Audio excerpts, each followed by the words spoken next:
Dreams often die upon the altar of guilt, pressure, shame, have to, must, obligation. And that's how so many of us live our lives. We live our lives based on like we're forcing ourselves or others are forcing us to do things that we don't want to do. And it squeezes us. It squeezes the joy out of us. It squeezes the joy and excitement and motivation and drive out of things that we want to accomplish. We have unrealistically high expectations, and we just simply get overwhelmed. Hi, my name is Steve. I am the Affordable Life Coach, and I share lessons learned through my own studies and research, my life experience, my clients' life experience, and what works and what's effective, and what things end up sabotaging our dreams, our goals, our desires for our lives. And a big one is burnout. And especially now that we're starting another new year, a lot of people will probably be experiencing this. I went through a wave of it myself where I just, in my exuberance and excitement of the new year, I overloaded myself a bit too much and was running on the novelty of starting some new things, some new projects in my life, and then collapse and crash. And I see this pattern manifesting very frequently with clients, and especially clients who feel like they're not enough, who have a low sense of self-worth, and they want to accomplish a lot of things, achieve a lot of things to fill that inner void of incompleteness, or they're not measuring up to their peers or society's expectations. They feel like they're falling behind in life and where they should be. And it is really a challenge to know when to pump the brakes, know when to say, hey, you know what? This is a marathon. This is not a sprint. And too many of us, hey, it even occasionally happens to me where I get sucked up by the excitement and the novelty and the motivation of starting something new, or trying out a new app that's going to revolutionize my time management, or a habit tracker, or a to-do list. And we don't want to run our lives based purely on motivation, because motivation is always going to fluctuate. And what happened to me is it's kind of like the honeymoon phase in a relationship. I was in the honeymoon phase of starting the new year, and I started a little bit earlier. I like to start goals and habits. Well, I think the whole New Year's resolution is really unnecessary, because we don't need to wait to the new year to grow and to make life changes. But I did start a couple new habits during the new year, and I was like, oh, this is easy. I felt like I was floating, because I was just running purely on motivation and excitement and the novelty and the energy of starting something new. And I just pushed myself too much, worked too much, exercised too much, studied too much. These were not necessarily new goals, but they were just more fine-tuned and dialed in, and I was being vigilant about tracking them. And then just suddenly, and I'm sure you can relate to this, and this happened to me, it's happened to my clients, then just the crash came. And where I'm just like, I don't want to look at another to-do list. I don't want to track another minute of my productivity. I don't want to even think about going to the gym, or I don't want to think about all the things, my goals or my habits. It was just burnout. And it just came suddenly. I don't want to think about everything I eat and have to eat everything really healthy. It was just there's a there's a book. I forgot the title of it, but it's about the monkey mind, and it says that the monkey mind is like a child. It wants what it wants when it wants, and it's very much gravitates towards short-term, immediate pleasure, ease, safety, comfort, security. It's trying to keep you safe. It's like the child that after Halloween wants to eat all the candy that night. It's very impulsive, it's very lazy, it doesn't want to expend a lot of effort. And the monkey in that book, it said it's 5 times stronger than your future self or your wise mind that's planning all these goals. And it's really true because I you could resist the monkey for so long, but it's like a tug of war. Eventually, the monkey's just going to win and wear you down. And that's why it's so important. The lesson, and I needed this wake up call, and it was a huge wake up call that I need to have balance in life, that I need to take care of my monkey. A lot of us feel like, no, we just need to ignore the monkey, shut the monkey down, wake up at 5 in the morning, go to the gym, study, read, work, produce, be creative, socialize, clean, do all our chores around the house, complete our task list. And the monkey is just like going, okay, we'll see about that. And it will go through a back door because if it knows it tries to confront you and say, no, we're not going to do those things, it'll meet with resistance. So it just slowly wears you down, slowly grinds you down, and you're not even aware of it. But what I do in coaching with my clients is we work with the monkey and we talk to the monkey and we honor the monkey and we take baby steps. We set very small goals. We only increase them incrementally.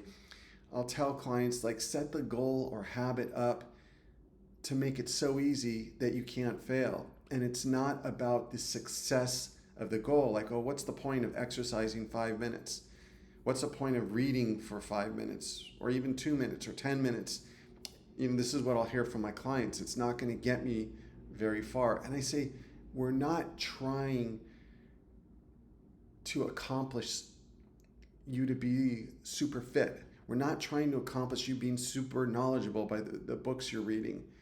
All we're doing is building a habit. And a habit is very fragile, like a little seedling that needs to develop roots and needs to get deep into absorb the nutrients of the soil and the water when it's very dry, beneath the ground.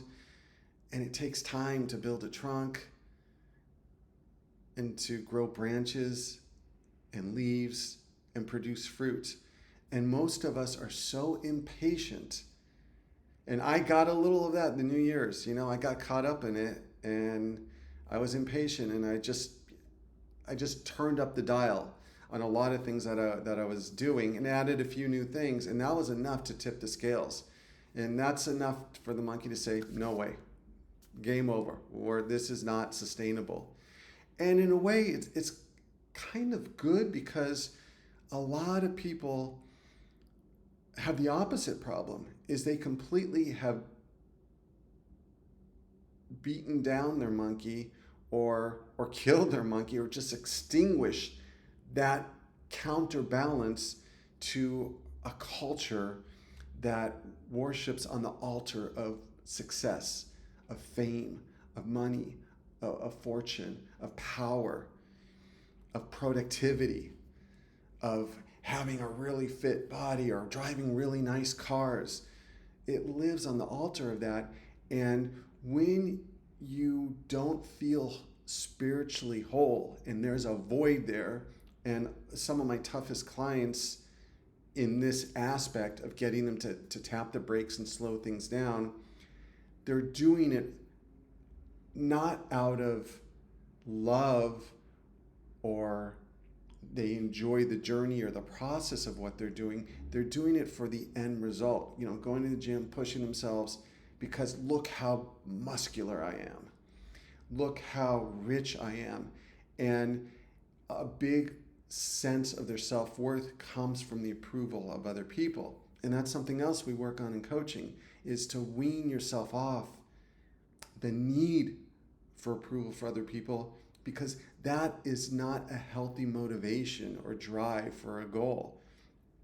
It can work for some time, but you become goal addicted. And it's very typical with people and narcissistic tendencies or egos. They're never satisfied, and they're always needing more and more and more and more. And it just becomes this voracious lion or dragon that's never satisfied. And what we want to do, and what the direction I try to steer my clients is, let's go for contentment. Let's go for spiritual fulfillment. Let's go for understanding what drives our behavior.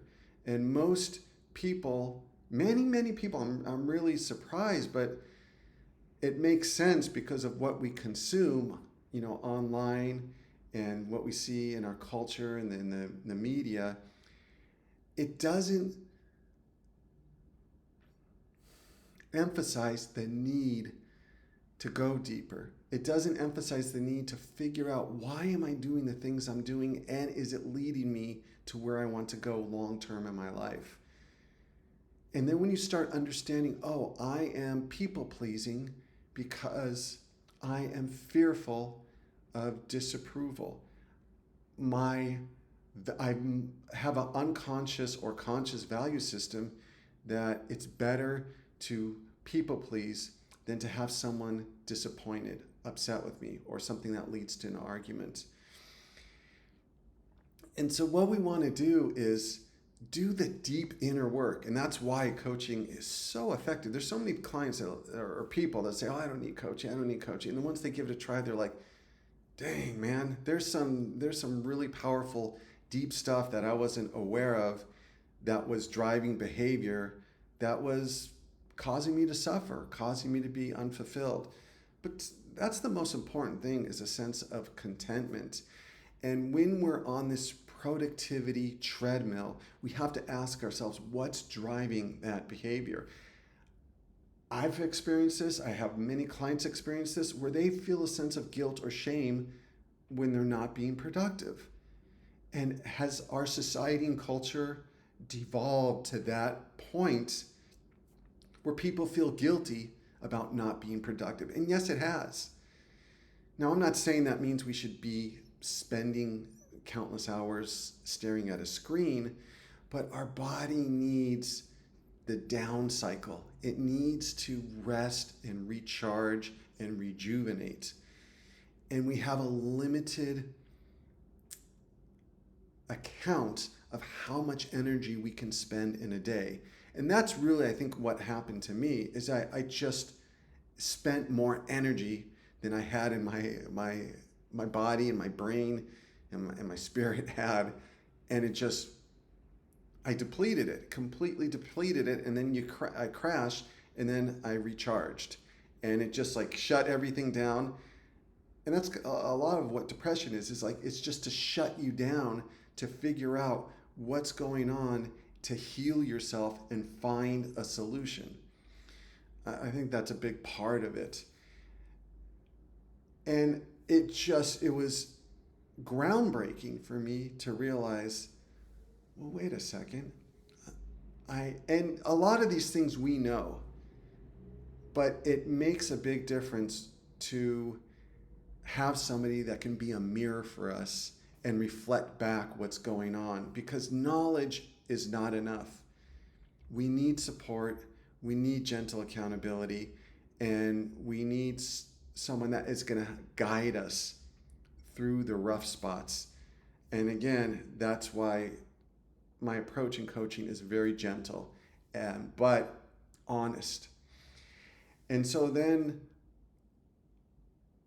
I realized, no, this is a long-term race. This is there's these 100-mile marathons, or I guess I'm not calling it distance endurance races, whatever they're called. Like 100 miles. That is absolutely incredible. But you know how long it takes these athletes to be able to run 100 miles? It takes years to be able to build up that kind of endurance and stamina. And that's the way we are with productivity. Our brain uses a huge amount of our body's energy resources. And if we're not caring for it, resting, relaxing, rejuvenating, nourishing it with healthy foods, we are going to burn out. And the worst thing to wake up in the morning is to think, I don't want to get out of bed because I have so many damn things to do. It's like Winston Churchill said, life is just one damn thing after another. And it doesn't have to be that way. And that's why we want to be very selective on what we choose to focus on in our lives, as our goals, our habits, our dreams, our desires, and be realistic. Because there's a great book called Optimism Bias, and where human beings are overly optimistic on what we can accomplish. And that's some of the hard things to do when I'm coaching clients, is to get them to give up these goals, desires, dreams, and oftentimes fantasies that they just don't have at the current time, have the resources to accomplish. And then that frees us up to simplify their life and focus on the things that are most important to them. And then they start building this sense of accomplishment and progress and seeing success in their lives. And that's what makes us feel good about ourselves, is the growth, is being a man or woman of our word, is being committed to something, even if it's small, and most importantly, being consistent with it. And it builds such a deep sense of confidence that you trust yourself no matter what I commit to, or I tell myself or other people I'm going to do. I know it's going to happen because I have a track record behind me that supports that. And another thing that comes up in coaching is a lot of people are fearful about setting goals or new habits because they don't trust themselves. They have they've set the bar too high, too many times breaking the word, not being consistent, not staying committed. And so now their solution is, and it's painful when you do that, when you feel like you failed. Very painful. And so the solution to that is, well, I'm just not going to set goals. And I have some clients like that. They just don't want to set goals and habits. And so we have to start really small. But it's just the overwhelm. When you feel overwhelmed with too many things to do, you're going to go into the fight, flight, or freeze response. And that's when we'll avoid, because we're associating our tasks or goals or habits to anxiety. Just thinking about it makes me anxious. I just don't want to think about it. Let me, turn on Netflix or go on YouTube or something like that. And it's a form of escapism to alter our mood from that stress and that fearful-based response. And so this is where the 80-20 principle comes in. So if you have a list of 10 tasks for the day, if they're goals with our habits and tasks, all together, there's 10 actions, let's just say that. 20%, so 2 of those actions are going to give you 80% return on your time and energy invested. They're the most important ones because they have the highest ROI, highest return on investment.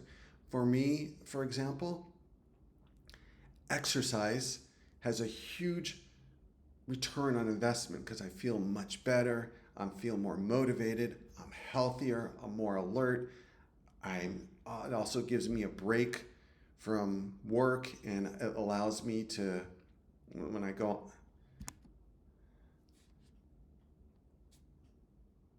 a little glitch there, when I go on my walks, it allows me to brainstorm and to think and to come up with video ideas. And the second one, just as an example, would be making videos. It's something that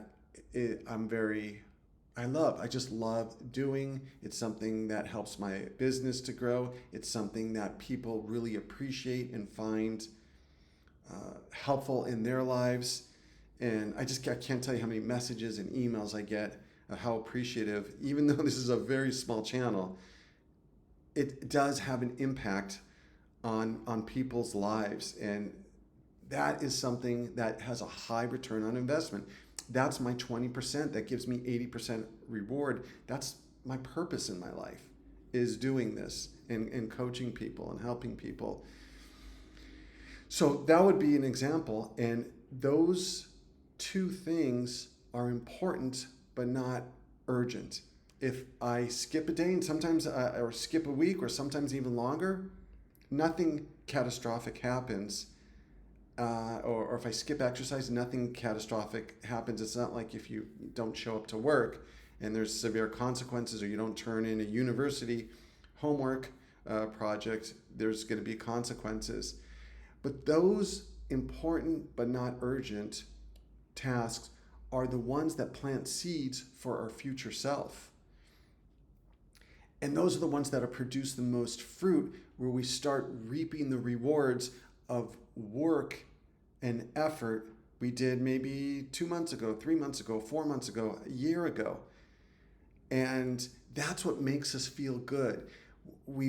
Our culture has become, with technology, so ruined by immediate gratification.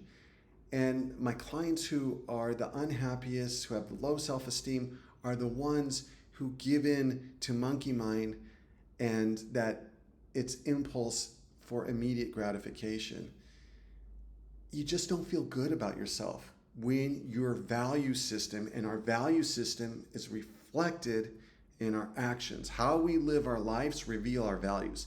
Not what we say what our values are, but what would someone assume your values are by the way you live your life. Your actions is what matters.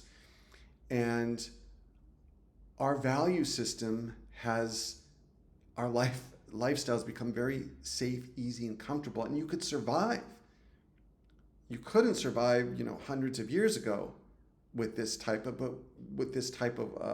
value system or lifestyle, but we've become very spoiled, and it's because there's no significant consequences if you just go to your job and then spend a lot of time on screens, or spend a lot of time on doing stuff that's easy, safe, comfortable, secure, and gives you that immediate dopamine hit of pleasure and gratification. I mean, many people do. Most people do. It's insane how many hours people spend on screens every single day. You'll never get that back at the end of your life. And that's why it's so important to make that part of your value system. I want to do things that make me uncomfortable. I want to do things that I'm a little bit fearful of. I want to do things that are risk-taking, that are going to develop my muscle of courage, and that are going to make me feel more confident. And I want to have an adventurous, interesting, exciting life. I mean, that was predominantly my lifestyle when I was in my 20s and 30s. That's really what drove me. It wasn't what the culture said. It's something deeper. And I said, this is in alignment with my values. And my life reflected it by some of my adventurous travels and just my spiritual journey and my questioning everything and thinking for myself and determining who I am and what I want, and then having the courage to live according to that. And that doesn't come easy in a safe, comfortable lifestyle. It takes discomfort to build that inner strong spiritual core. And most people will avoid it because, one, they're afraid of what other people will think, and two, it's hard. But hard things are rewarding. Easy things are immediately rewarding, and then you need another hit, another fix. And so it's striking a balance. It's not overwhelming yourself with too much to do, but it's about spending time in silence, spending time in nature, spending time in prayer, spending time in meditation, and really self-reflecting. What is the life that I want to create for myself? And if I overwhelm myself with too many things to do, it's not realistic. I'm not going to have enough time, energy, and effort to accomplish it. And two, it's derailing me off of the things that are really important to me. And that goes back to the 80-20 principle. And so 80% of your tasks or goals only give you 20% reward. And, there's some things that we just have to do, just like cleaning the house or doing dishes or cooking. I'm not talking about those things. But one of the things when I'm coaching clients is I look at their to-do list, or we do one together, and inevitably they're overwhelming themselves regularly with too many things to do.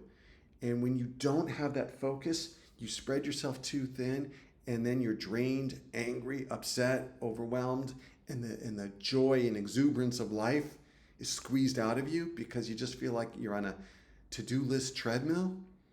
It's not healthy. It's not good. And so that's why we have to do proactive things to reduce the 80% that only gives us 20% reward on our time and energy invested. And that's why I love minimalism. It doesn't have to be extreme, but just getting rid of the mental and physical clutter and responsibilities and obligations and the pressure you put on yourself frees up your resources to really accomplish what's in your heart. And that's what's so rewarding for me as a coach, is helping people to get along that path, because then there's no looking back.